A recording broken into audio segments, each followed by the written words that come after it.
Kolkata high court के 2 जजों के विवाद का अब शीर्ष अदालत में होगा निपटारा। फर्जी प्रमाण पत्र का क्या है मामला। नमस्कार दोस्तों, एक बार फिर से स्वागत है आप लोगों का हमारे यूट्यूब चैनल में। बहुत ही एक बेहतरीन खबर है जो आप लोगों के साथ हम शेयर करना चाहते हैं कि कोलकाता हाईकोर्ट के 2 जजों के बीच में काफ़ी विवाद छिड़ा हुआ था। शीर्ष पर ये अदालत बहुत ऊंचाई पे जा चुका था।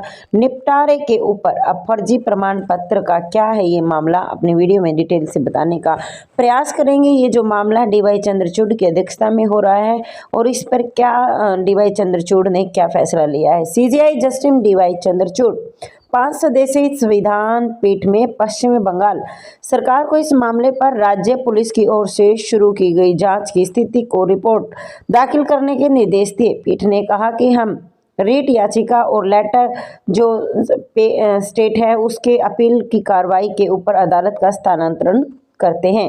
पश्चिम बंगाल के MBBS प्रवेश में फर्जी प्रमाण पत्र मामले पर कोलकाता हाईकोर्ट के 2 जजों के बीच में निपटारा अब सुप्रीम कोर्ट में होगा।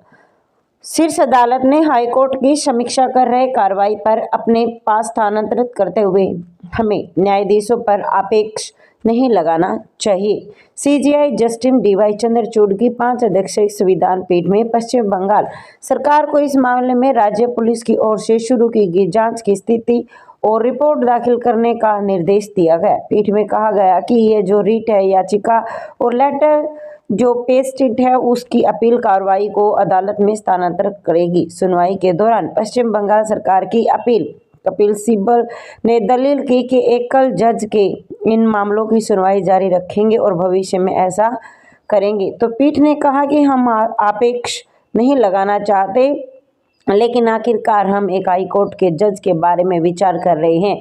हम यहाँ पर कुछ भी नहीं कहे और हाईकोर्ट की गरिमा को ठेस नहीं पहुँचाना चाहिए। लेकिन केंद्र सरकार की तरफ से जो सॉलिसिटर जनरल तुषार मेहता का कहना है कि इस मामले में चौंकाने वाला तथ्य ये था कि अदालत के समक्ष लाया गया और समक्ष लाने के बाद जो वरिष्ठ वकील है अभिषेक मनु सिंघवी और उससे दलील की कि पूर्व में जस्टिस गंगोपाध्याय की जो अदालत से भर्ती घोटाले का मामला वापस लेते हुए सुप्रीम कोर्ट की चेतावनी का वांछित प्रभाव नहीं पड़ा और उनकी टिप्पणी करना जारी रखा।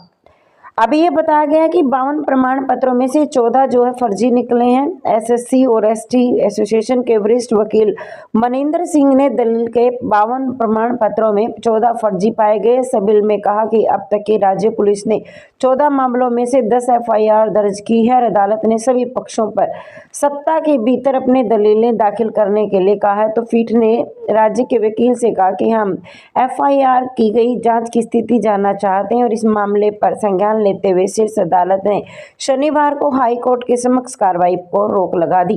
क्या था ये मामला। कोलकाता हाईकोर्ट के जो जज जस्टिस अभिजीत गंगोपाध्याय का आरोप लगाया है कि उन्होंने सहयोगी जज सोमेन सेन एक राजनीतिक पार्टी के लिए काम कर रहे हैं। जस्टिस अभिजीत गंगोपाध्याय की अध्यक्षता में एकल जज पीठ में मेडिकल एडमिशन में कथित अनियमितता के मामले पर CBI जांच का आदेश दिया गया, जिस पर जस्टिस सोमेन सेन की अध्यक्षता वाली डिवीजन बेंच के रोक लगा दी गई, जिस पर जस्टिस अभिजीत ने डिवीजन जो बेंच है उसमें CBI जांच के आदेश के बावजूद भी फिर भी CBI जांच के आदेश दिए गए। साथ ही साथ सुप्रीम कोर्ट के इस मामले पर अपील की गई, जिसके बाद सुप्रीम कोर्ट में मामला सुनवाई पर चला गया।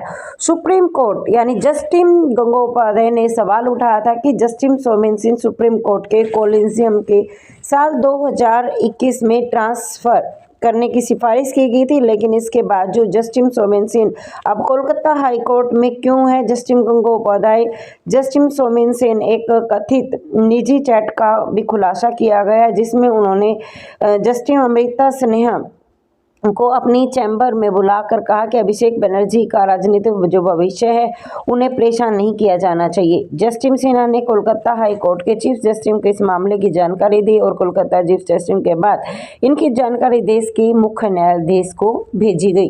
दोस्तों आज के लिए इतना ही, मिलते हैं किसी नई अपडेट के साथ, तब तक के लिए जय हिंद जय भारत।